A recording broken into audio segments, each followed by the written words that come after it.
Good morning, everyone. Thank you for being with me. When we have press conferences, usually the information is interesting at least and startling at most, and this is startling. I'm going to talk about a man who was literally on top of the world with his game, and now the world's on top of him for his horrible conduct. Let me introduce you to Tyler Eden. He's 31. He was the head football coach for Bartow High School. Not only is or was he the head coach for the football team at Bartow High School, we now know he is a child predator. And here's what he did. There's a program at the school that allows students to receive community hours, and they help teachers. Well, our victim, who's 16 years of age and a female, was working down near the locker rooms at the PE facilities as part of her community service. She was wearing a hoodie, and the zipper broke as she was lifting some boxes. So all of a sudden, the suspect, Tyler Eden here, we'll just call him Coach, he's making some statements to her about, there's staff members, teachers that want to engage with me in sex, and the locker room is a perfect place because there's no cameras here. And she said, hey, I don't want you to talk to me like that. And he continued to talk about this now while she's working the zipper breaks. And he immediately says, well, let me help you, and unzips her hoodie. Well, she's not wearing a shirt underneath the hoodie, so she immediately asked him for a T-shirt out of one of the boxes where she's been working. And he's wanting to help her, and she says, no, I'm good. And she goes to another room in order to take the hoodie off, put the T-shirt on. When she looks around, he's standing behind her, and he comments about how pretty her bra is. Now, he has touched her, he's unzipped the hoodie, he's seen her in her bra. She leaves. He goes to the principal later in the day and said, hey, I need to get something off of my chest. He said, we were down at the PE facilities, the locker room area. She was doing some work.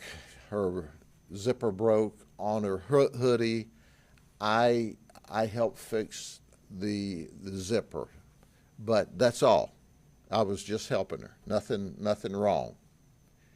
In the meantime, our victim goes home and tells her parents, hey, not only did he talk really, really inappropriate to me and said some really vile, nasty things to me, when my zipper broke, he unzipped my shirt. And I didn't have on, I unzipped my hoodie, and I didn't have on a T-shirt. Parents immediately went to the school. Now, our deputies are school resource deputies for all of the public schools, and we immediately began an investigation when it was brought to our attention.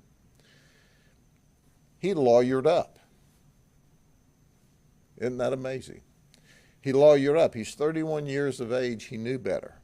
So as the investigation's progressing, we find two other 18-year-old female students who he's also made similar statements to. In fact, one of the two, he made some outright, outrageous, nasty statements to. Oh, and by the way, he asked them if they wanted to receive community service hours, and he talked about no cameras.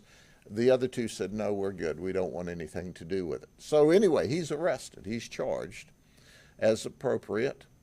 But here's my concern. My concern is how many other students, how many other children, teenage girls, has he hit on? And was he able to successfully groom any of them who are now embarrassed and afraid to report it. We need to know that. He's locked up on felonies in the county jail. We don't have any football team in jail, so we don't need to worry about him coaching anything. And the school system is appalled.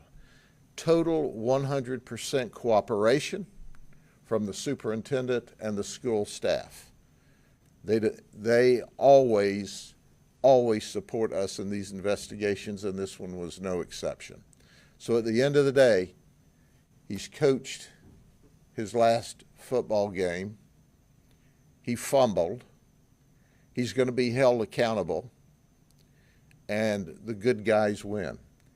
Thank goodness our victim went home to her parents and said, he was way out of line and he inappropriately touched me. That's why we were able to make a successful case and lock him up in jail.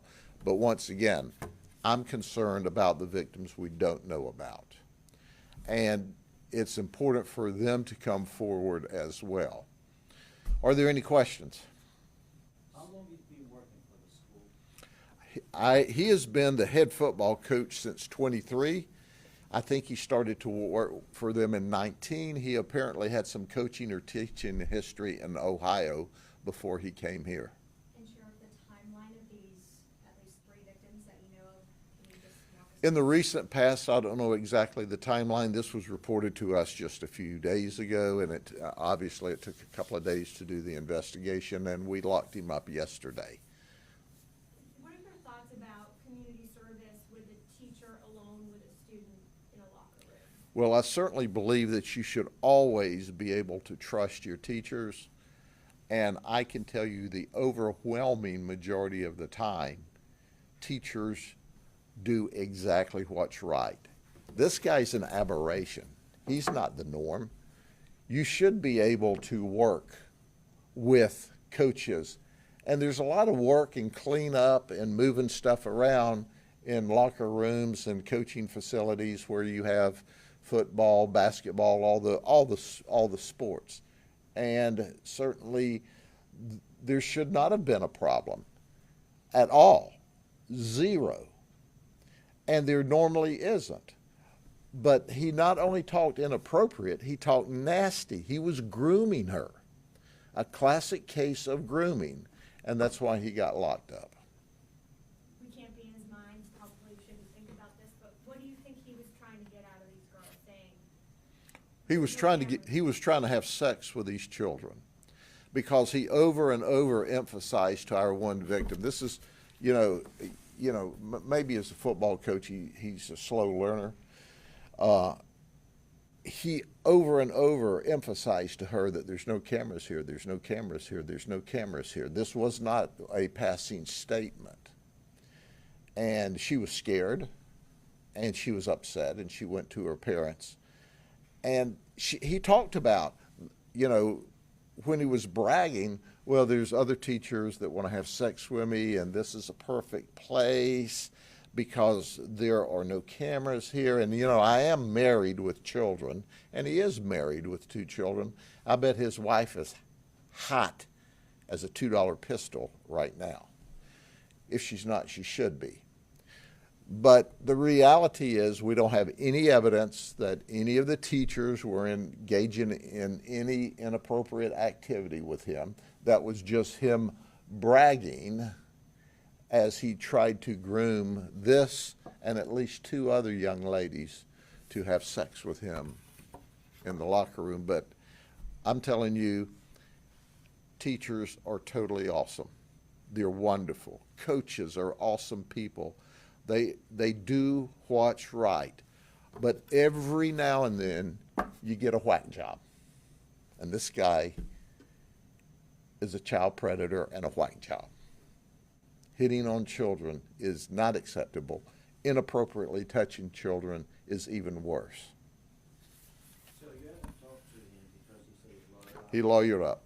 So what will happen to him now? He will go, first off, he'll have a chance to plead guilty or not guilty at his arraignment. His lawyer will file a not guilty plea.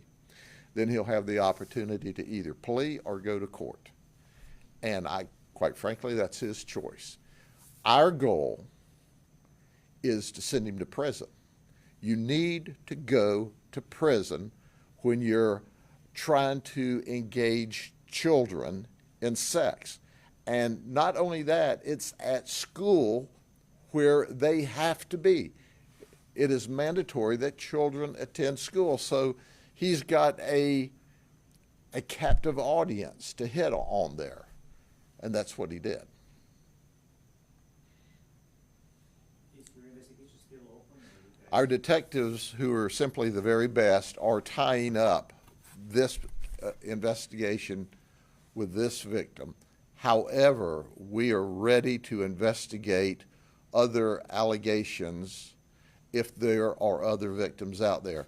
And I suspect there are. He didn't just wake up one time at 31 years of age and decide to do this. This is his pattern of activity, to hit on young girls. What do you tell those young girls that are afraid to come forward? I tell them that they'll have the full support of the sheriff's office, of the state attorney, of the entire system, that we will protect them and keep them safe, that it's up to them to help make sure that no other child ever is groomed and victimized by this evil child predator. He violated all the morals and all the ethics of our community and the laws. We're supposed to trust teachers, and we should trust teachers. He is a rare exception. I love my teachers, but I also like putting bad guys in jail and prison, and that's what our detectives did. They locked him up where he should be. Okay? Thank you very much. Have a good day.